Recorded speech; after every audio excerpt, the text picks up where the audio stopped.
From the National Humanities Center, this is Wayne Pond with Soundings, conversations featuring scholars and visitors at the National Humanities Center.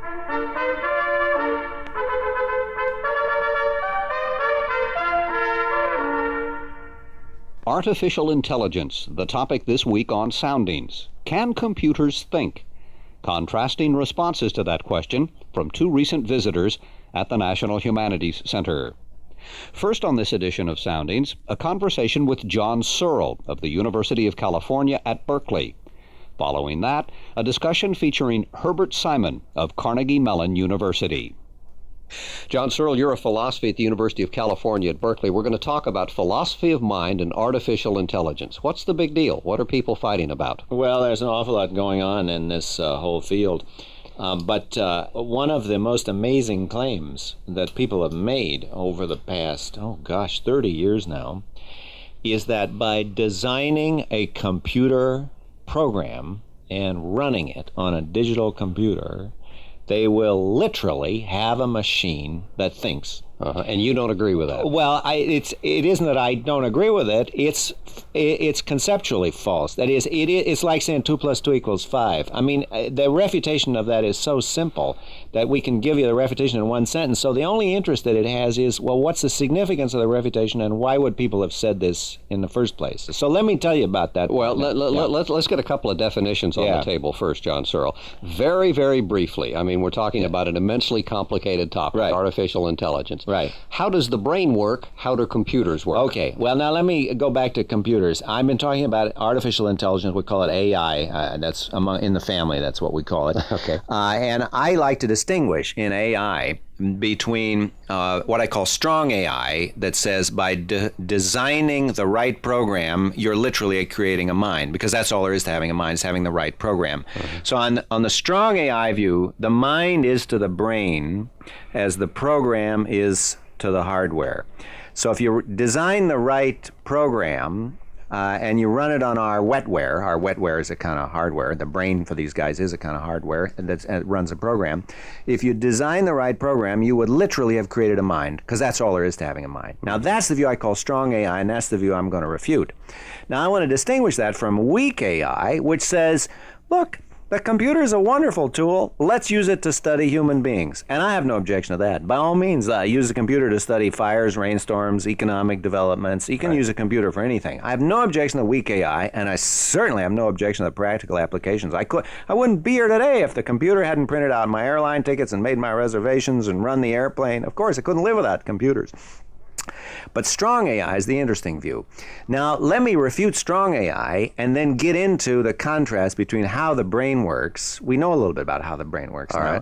Right. And contrast that with the way that computers work. The thesis is, if you run the right program in a machine, that machine will literally have thoughts and feelings in exactly the same literal sense that you and I do. It will understand things in the same sense that you and I do. It will have all of our psychological, cognitive, mental, conscious capacities. Here's the very simple refutation that I promised you. Just imagine that you are the computer, that you're the hardware, and we give you a program, and you go through the steps in the program for some cognitive capacity. I like to pick something that I don't know how to do, speak Chinese. So let's imagine that you're locked in a room, and they design a program that will enable you to answer questions in Chinese. The way the program works is, you're there locked in the room, and you get in some Chinese symbols, and you look up at the program what you're supposed to do, and you shuffle the symbols. You put one next to another and go through a series of these symbol steps. That's what computers do. They go through these formal symbol manipulating steps. And then you have a rule that says, now you give them back a Chinese symbol. So you got Chinese symbols coming into the room, and you're shuffling them around and putting Chinese symbols back out of the room. Oh, what's wrong with that? Yeah, what's wrong with it is very simple. You don't understand Chinese. That is, we suppose that the symbols that come in are questions, and the symbols that you give out are perfect answers to the questions.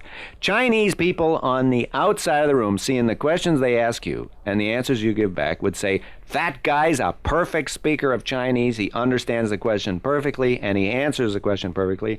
But this is one thing wrong. you don't understand a word of Chinese. You're making the distinction between linguistics, semantics on the one hand, formal kinds of things, and for lack of a better term, meaning on the other hand. No, it isn't semantics. What is it? Versus meaning. It's the syntax. Uh-huh. Now, notice what we've done here.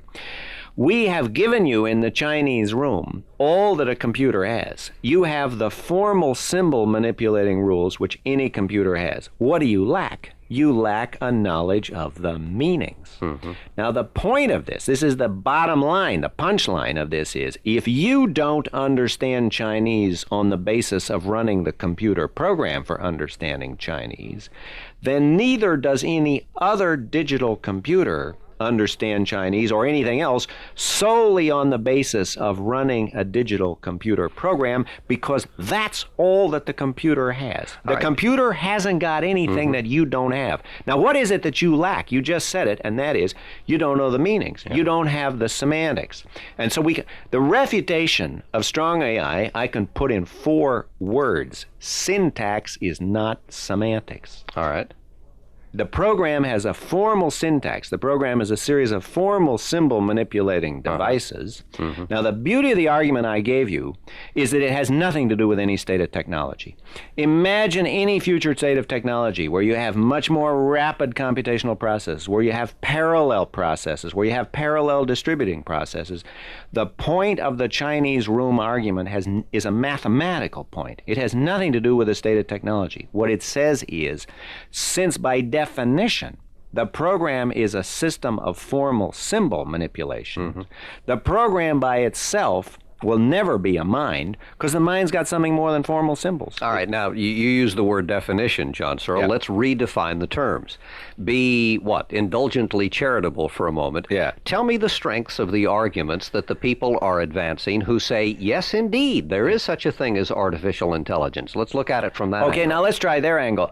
In one sense, I want to say, if by intelligence you mean the capacity to behave intelligently, then of course there's artificial intelligence. I mean, any pocket calculator, any wristwatch will do any thermostat on the wall will behave as if it were intelligent. I mean, that's why we have these machines. But now look, at some point we ought to talk about the brain, because I think that's really where these guys are making a deep mistake. Speaking of bad analogies, yeah. Huh? Right. Are we on the right track with that? Yeah. All right. So we turn to the brain now. Let me just summarize what I said about AI, though, for the benefit of our listeners. There's no objection to weak AI, the idea that you use the computer, or the idea that to study the mind, or the idea that you can develop machines that behave intelligently. That's what it's all about. I mean, that's what we're paying so much money for this machinery, and it's worth it. I love it.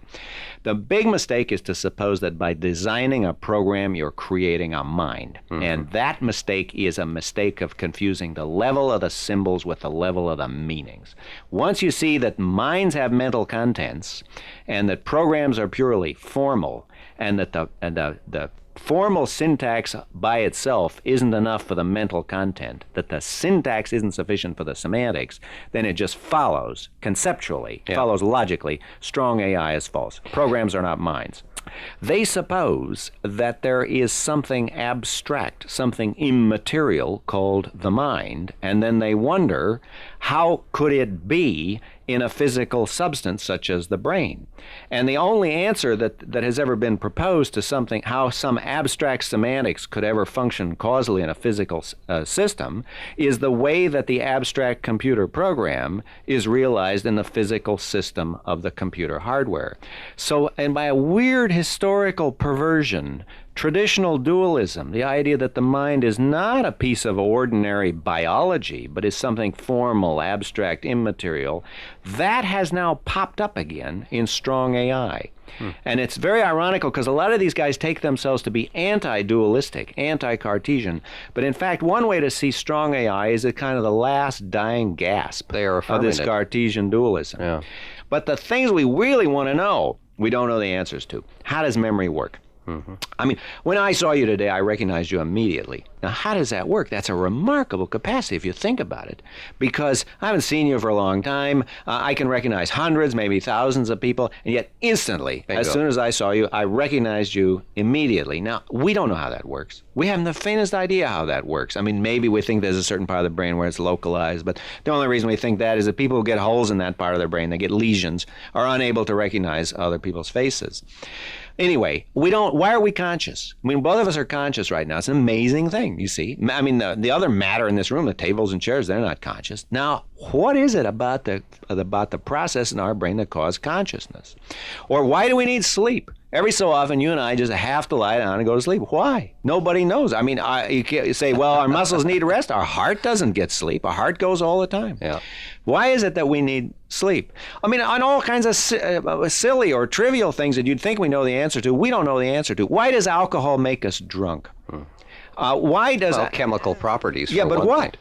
What exactly? One set of chemical properties operating on another. Indeed. Now tell us exactly the chemistry of it. Of course, it's the chemistry of alcohol, and we know that. I mean, the carbon rings and all that. I mean, the structure of alcohol, the different kinds of alcohol, that's been known to every college chemistry text. But how exactly does that produce the feelings that go with drunkenness? Nobody knows the answer. Well, it isn't necessarily one chemistry on one side and another chemistry on the other. It's that moment of interaction. And here's where we have that problem with what's abstract and what is material. Well, yeah, but what we would like to know is what exactly is the nature of the interaction? And this is the hard part. How does the interaction produce the feeling? How does the physiology produce the psychology? And there we know something about the neurophysiology of pain. We know a lot more than we used to know about visual perceptions. But when you get up there in the telencephalon, you get up in the frontal lobes especially, we don't really know what's going on. I mean, we do not know how the intellectual parts of our brain, how thinking, consciousness, cognition, memory, we really don't know how they work. All right, but now that we do know enough to see the deep mistake that's being made by these guys in AI, and indeed, in a way, it's the mistake of our culture, and it's this. We know enough to know that all of this stuff, all of our mental stuff, is caused by processes in the brain, and it's actually going on in the brain. We don't need to postulate some mysterious abstract entity. These mental processes are just higher level processes in the brain. And of course, for that reason, they're higher level physical processes in the brain. Mm-hmm. Now, it's hard for us even to say that because we got this vocabulary that contrasts the mental and the physical, the mind with the body, the thought with the machinery. But what I'm trying to argue is if you think about the physiology, think about the biochemistry of it, you'll see that the mind just is a feature of the brain. See, we can make a model of digestion at any level you like. I mean, we can do a computer model of the way the enzymes attack the stuff that you eat and so on, but it won't digest pizza. I mean, when you're running the computer program for digestion, it gives you a perfect model of digestion. So you might have a perfect model of how the stomach digests pizza. But now take a great big pizza and stuff it in a computer. It isn't going to digest. It's ridiculous. Now, that's exactly how it is with the mind. All right. I mean, you had a perfect model of how the brain produces consciousness. But what the model is, any model, this is a formal model. It's like a picture. You can have a perfect model of how the brain produces consciousness. But of course, that isn't going to produce consciousness if it's just a mathematical model. Mm-hmm. So what computer modeling does, and as I say, I love computer modeling. I think it's terrific. But you can do models of fires or rainstorms or digestion or anything you like. But it ain't the real thing. But it's not the real thing. And it's exactly the same way with consciousness and thought processes. Don't confuse the simulation with the reality. Don't confuse the description with the thing described. John Searle, let's conclude our conversation. Let me be, again, a little contentious with you. You're a philosopher at the University of California at Berkeley. Are you speaking from the standpoint of vested interests here? Are you worried about what the decline of philosophy in the sense that artificial intelligence is at some point, somehow or other, a threat to this enterprise? Actually, I don't believe in these disciplinary boundaries. I'm a member of the cognitive science group, and these are words like science and philosophy and all that. Those are for university deans. I mean, our bureaucrats or fundraisers. I'm in the business of thinking, and that's what I get paid to do, is to try to think things out. And I work with computers a lot, and a whole lot of people are saying false things about computers. But falsity and truth have nothing to do with disciplinary boundaries. They have have none to do with whether or not they're said in the name of philosophy or science or religion or anything else. I mean, there's the truth, and then there's a lot of other stuff going on that I won't tell you all the names of. But I'm just interested in trying to get at the truth. John Searle is a professor of philosophy at the University of California at Berkeley. He serves as a member of the Board of Trustees of the National Humanities Center. John Searle is the author of Speech Acts, an essay in the philosophy of language, published by Cambridge University Press. The program is Soundings. This is Wayne Pond at the National Humanities Center. Soundings on Artificial Intelligence continues. My guest now is Herbert Simon of Carnegie Mellon University. Herbert Simon's most recent publications include Scientific Discovery, Computational Explorations of the Creative Process, issued by the MIT Press in 1987. Herbert Simon, welcome to the National Humanities Center. Let's talk about artificial intelligence. Can computers think? Yes, computers have been thinking for about 30 years now. The way human beings think? Yes, the way that human beings think. Maybe we ought to define a few terms here. Now, I am perfectly willing to grant that you think. Of course, I know that I think, but I'm willing to grant that you think, and the reason I am... You're going to make some assumptions. I can observe your behavior, I can give you tasks, you can perform those tasks. That's the way we tell that human beings think. And if we give computers the same tasks, and we find that the computers are able to respond to them intelligently, then we either have to change the definition of thinking, or we have to say that computers think. Now, you asked a second part of that question. You said, in the way that we humans think. Again, it's not real easy to find out what that way is, but psychology has been studying the ways of thought for a long time. There are various kinds of things we can observe. For example, we can set a person to work on a problem. We can ask them to think aloud. Some of us think aloud even when we're not asked to. We like to talk to ourselves when we're working. But most people, if asked to do that, can think aloud while they're doing a problem.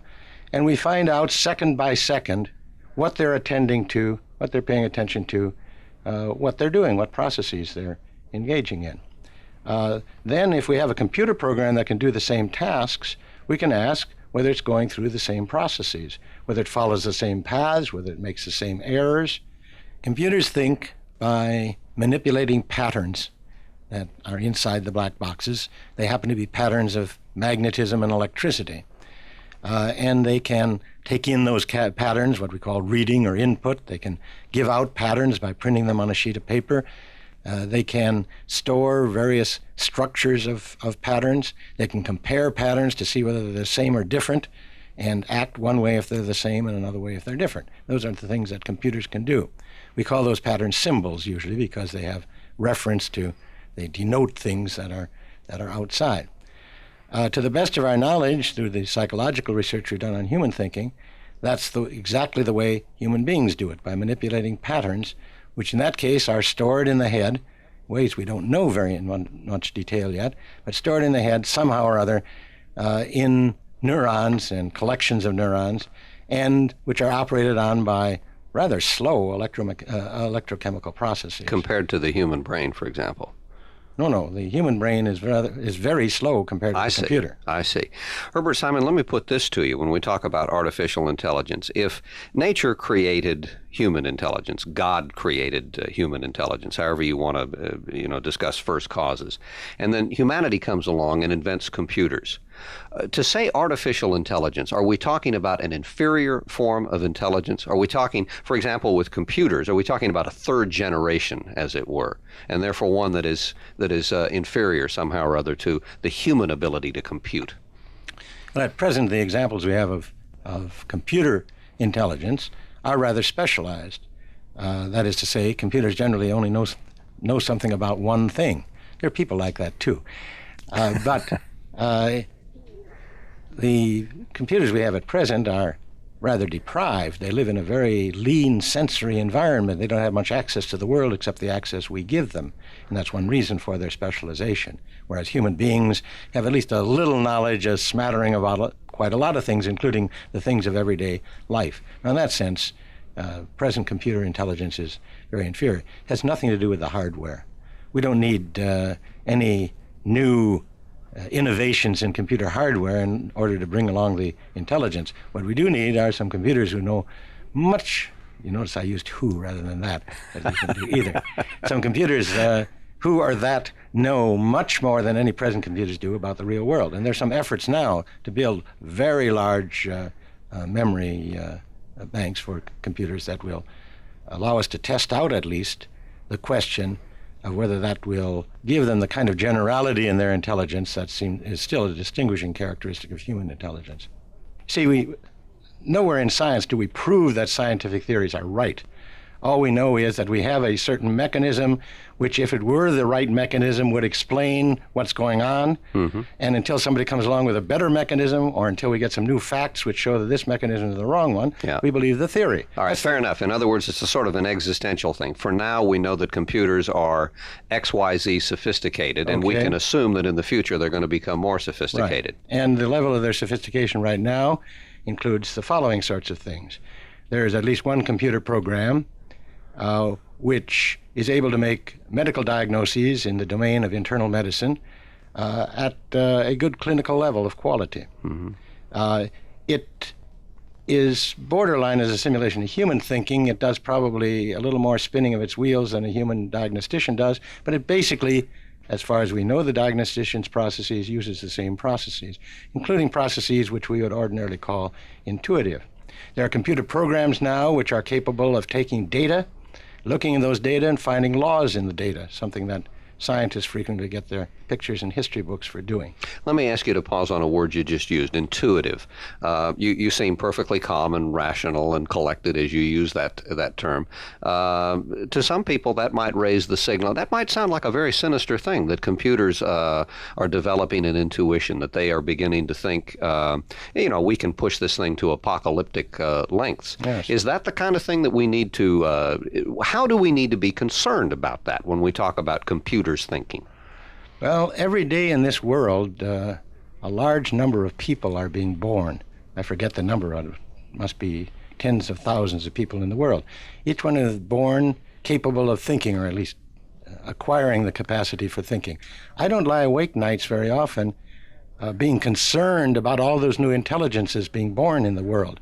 Now, why should I be particularly concerned if some of those intelligences were embodied in the boxes we call computers? Well, possibly because there are other people who might program those computers. Yes. That they will not necessarily assume an independent life of their own, that they're going to be programmed, and that the people doing the programs may, in fact, not have your interests at the center of their thinking. That's why you ought to be concerned. Of course, that's also true of the kids who are being born. Uh-huh.